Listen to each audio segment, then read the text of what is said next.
Let me ask you something. Have you ever walked into a room and completely forgotten why you were there? You stand still, trying to backtrack your thoughts, but nothing comes. Or maybe you've noticed yourself searching for names that used to roll off your tongue. What's her name again? We've been neighbors for 20 years. It's frustrating, even a little scary. And the moment it starts happening more often, the question creeps in. Is this normal aging or something worse? Now, here's the shocking truth most people, most doctors even, don't talk about.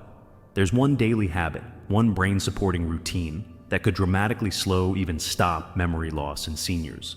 But the majority of people over 60 miss it. Not because they're lazy or careless, but because it's been completely overlooked, or worse, dismissed as not serious enough to matter. But the science says otherwise. In fact, dozens of peer-reviewed studies from top neuroscience journals confirm that without this habit in your life, the brain actually starts to shrink faster with age. The memory centers fade, the connections weaken. Not overnight, but slowly, subtly. Until one day, you're not just forgetting the little things, you're forgetting the most important ones. Where you left your wallet, how to get home, the names of people you love. But before you feel discouraged, let me tell you the most important part. This is not inevitable. This is not destiny. You are not doomed to forget who you are. The brain, even after 70, 80, or 90 years, is still alive, still responsive, still capable of change. And the brain habit we're about to explore, it's the switch that turns that ability back on. Now, let me bring you in close, because this next part is crucial. There's a myth that memory loss just comes with aging, that it's like gray hair or wrinkles, natural, unstoppable, something we're all supposed to accept. But that's not the whole story. Yes, our brains change as we age. Yes, we lose some volume. But severe memory loss, the kind that steals your independence, is not part of normal aging. It's the result of years of neglect, of missing the right inputs, of living without the very habits that the brain depends on to stay strong, sharp, and stable. And of all the habits the brain needs, there's one that scientists keep coming back to over and over again as the missing link in cognitive decline: neuroplastic stimulation. Now, don't let that word scare you. Neuroplastic simply means your brain's ability to adapt, to form new connections, to grow new brain cells. And that's the breakthrough. For years, we thought you only had a set number of brain cells at birth, that once they died, they were gone forever. But we now know the truth. The brain can regenerate, even in your 60s, 70s, and 80s, but only if you give it the right challenge. That's the key word here, challenge. You see, most people think they're keeping their brain active by doing crosswords or watching the news. But that's not enough. Those are familiar activities. They don't stretch the brain. They don't create new pathways. They just run old loops, and that's the danger. Because when your brain only runs familiar loops, it stops growing, it stops repairing, and that's when atrophy begins. What your brain needs is novelty, struggle, learning. That's how neuroplasticity is triggered. That's how you build cognitive reserve, the mental strength that protects you from memory loss, dementia, even Alzheimer's. And here's the good news. This habit doesn't require expensive supplements. It doesn't require complicated technology. You don't need a PhD. You don't need a young brain. You just need the willingness to engage, daily, intentionally, in a very specific kind of learning. Let me tell you about a man named Frank. He was 82 when I met him, retired engineer, very sharp. But he came to me because he was scared. He'd started forgetting people's names, then grocery items. Then one day, he got lost driving to a hardware store he'd visited 100 times. His doctor said, "It's just old age." But Frank didn't buy that. He felt there was more he could do. So we introduced him to a brain-stimulating habit that had nothing to do with puzzles or pills. We taught him how to learn a new language, slowly. 5 words a day, using pictures, engaging not just memory, but sight, sound, and motor coordination. And at first, it was frustrating. He stumbled, missed days, wanted to quit. But we reminded him, that struggle, that was his brain growing. That was the very signal that new neurons were being born. 3 months later, Frank wasn't just remembering words. He was remembering details of conversations. He was cooking more, socializing more. And one day he told me, "It's like my brain has a spark again. like I turned the lights back on. This isn't a one-time miracle. This is science. Researchers at Harvard, Stanford, and the Mayo Clinic have confirmed seniors who engage in new, challenging cognitive activities on a daily basis build new brain matter, especially in the hippocampus, the part of the brain responsible for memory and learning. And guess what? The bigger and more active your hippocampus, the lower your risk of dementia. Period. Now, maybe you're thinking, I'm too old to start something new. No, you're not. In fact, now is the perfect time. Because unlike a younger brain that's still forming, your brain already has decades of patterns. All it needs is the right nudge to begin rewiring. So, what kind of activities qualify? Learning a musical instrument, taking a dance class, practicing a new language, trying a new route while walking, even using your non-dominant hand to brush your teeth. These may seem simple, but they challenge different regions of the brain, and that's what sparks plasticity. But the key isn't just novelty, it's consistency. Just like muscles need daily movement to stay strong, your brain needs daily stimulation to stay sharp. And not just passive stimulation, but active, engaged learning. The kind that makes you think, that makes you sweat a little, that forces your brain to stretch. This is why so many seniors see a drop in cognition after retirement. Not because they stopped working, but because they stopped learning. They stopped struggling.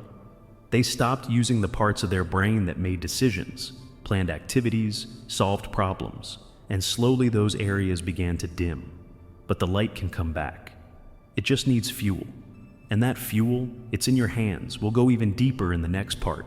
We'll explore the hidden enemies of brain health that most seniors never see coming, and how they silently sabotage memory every day. And then, we'll build on everything you've learned today with practical, powerful ways to start training your brain at home, starting tomorrow morning. But for now, remember this. The brain is not a machine, it's a garden. What you water grows. And even if you've let that garden sit untouched for years, the soil is still rich, the roots are still alive. All it needs now is your attention. Let's keep going. Now let's go deeper, because this is where the truth really starts to matter. It's one thing to understand how memory works. It's another to understand what's silently working against it. You've probably been told to keep your brain active. Maybe you've even tried. But if the underlying environment is toxic, if there are habits, foods, or hidden stressors that damage your brain every day, then all the crossword puzzles in the world won't help. Because a brain under attack cannot build. It can only defend.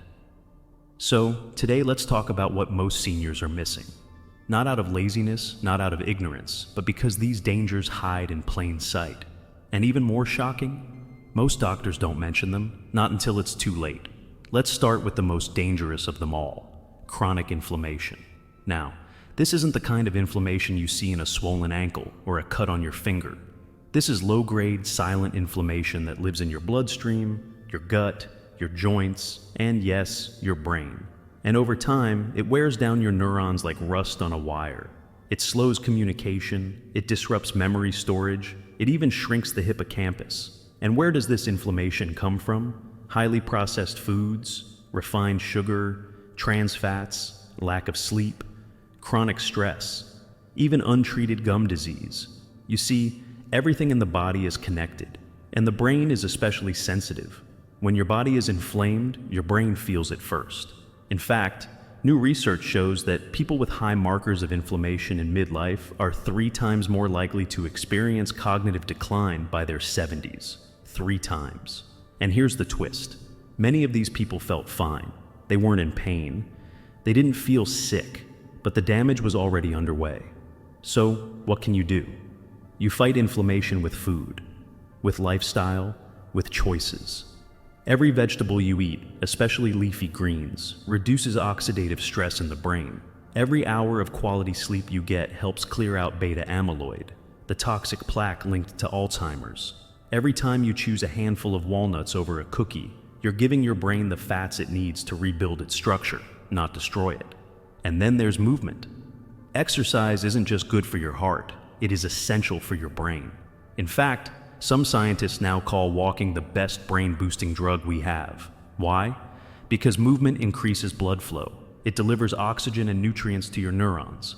It stimulates the production of brain-derived neurotrophic factor, or BDNF, a compound that literally grows new brain cells. Imagine that. A walk around the block, 10 minutes of Tai Chi, light stretching, that's not just movement, it's medicine. And yet, so many seniors avoid movement because of pain, fatigue, or fear.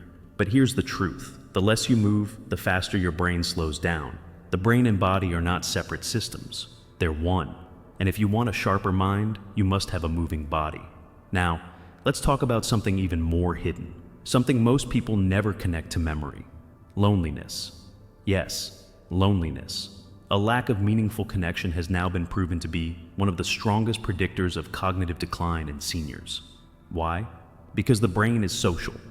It was built to communicate, to interpret faces, to read tone and language and expression. When you isolate yourself, you deprive your brain of stimulation. You shut down entire networks that only light up in relationship. And those networks, if left unused, they fade. But this isn't just about going to a party. This is about real connection. Conversations that challenge you, laughter that lifts you, eye contact, listening, sharing. It could be with a friend, a grandchild, a community group, even a pet. The key is interaction, presence, being seen and seeing others. It nourishes your brain as much as any supplement ever could. And while we're here, let's talk about one more thing that chips away at your memory day by day. Poor sleep. Not just total hours, but quality. Deep sleep. The kind where your brain goes into cleanup mode, or that's when your glymphatic system kicks in, the waste management crew of your brain. It clears out toxins, resets your neural pathways, restores memory. But if you're waking up every hour, scrolling before bed, drinking caffeine too late, or living in a bedroom full of light and noise, that cleanup crew never shows up, and the mess piles up. That's when you start forgetting the simple things, feeling foggy, struggling to concentrate. Sleep isn't optional, it's foundational. And yet, so many seniors accept poor sleep as normal. It's not. You can fix it. With routines, with calming habits, with magnesium-rich foods, blackout curtains, soft lighting, quiet evenings. We'll cover more of that in part 3. But for now, understand this. Memory is built in the quiet, in the stillness, in the rest. So, let's put it all together. Your memory isn't just the result of what you do with your brain. It's the result of what you do with your whole life. Every walk, every bite of food, every conversation, every hour of sleep, those are all brain habits. And they're either pushing you toward clarity or toward confusion. The choice is constant, but it's also powerful, because now you know. You know that memory isn't fate. It's not genetics, it's not just luck. It's the outcome of daily decisions, most of which are entirely in your control. And the beautiful part? You don't need to be perfect. You just need to be present. Show up for yourself. Choose one habit, then another. Stack them. Live into them. You don't need to do everything today, but you do need to start. In part 3, we're going to build your personalized brain habit toolkit, something you can do each morning in less than 20 minutes that scientists say can radically protect your brain for years to come. These are simple, powerful rituals that make the difference between a fading mind and a flourishing one. But before we go there, take a moment. Think about what resonated today. Maybe it was inflammation, maybe loneliness, maybe sleep. Whatever it was, that's your starting point. Let's keep going. You're closer than you think. So now we're here. You've walked through the science, you've seen the truth. And maybe, just maybe, you're starting to believe something new about your brain. That it's not broken. That it's not too late. That memory loss isn't a cliff, it's a path. And that means you can turn around, you can rebuild. But where do you begin?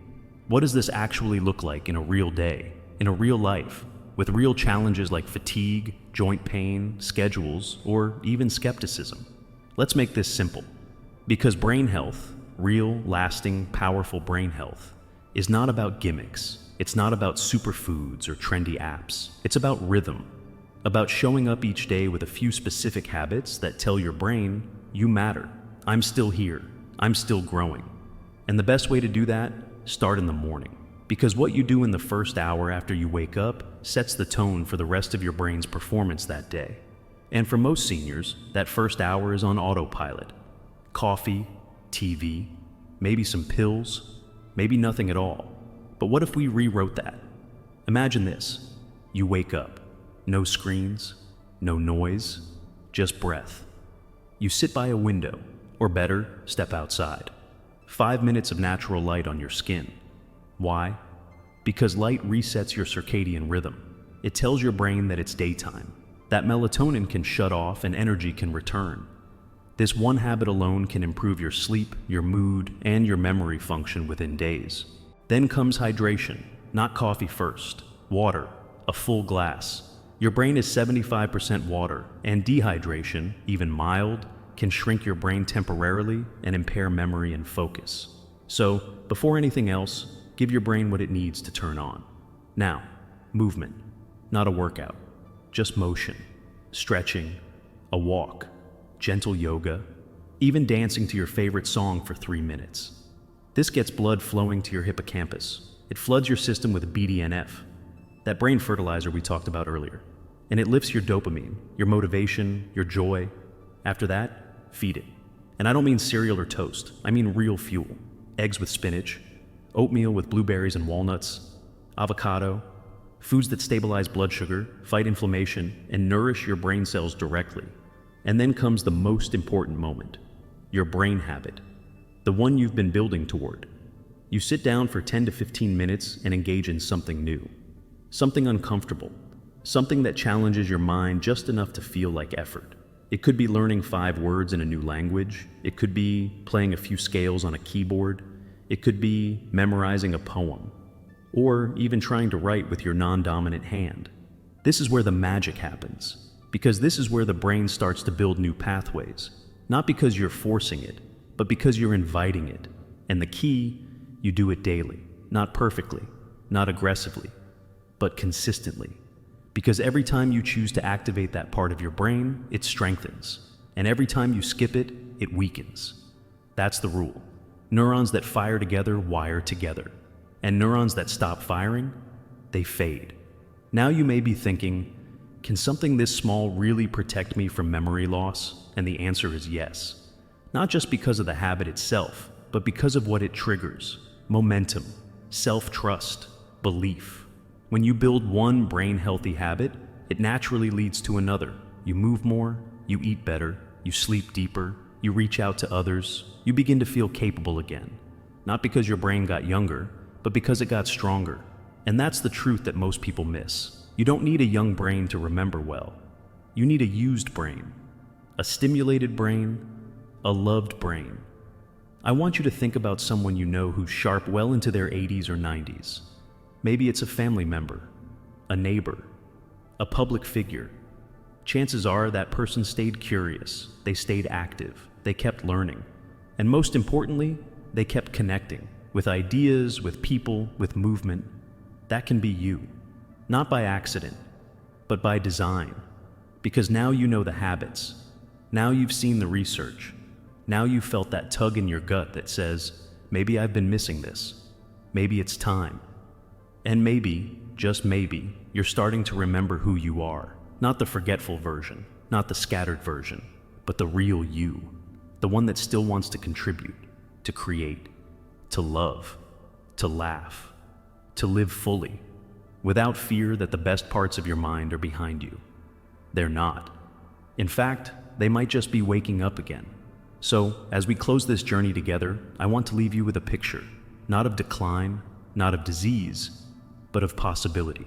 Picture yourself 6 months from now. You wake up clear. You remember names. You hold conversations with ease. You read a book and retain it. You feel calm, present, whole.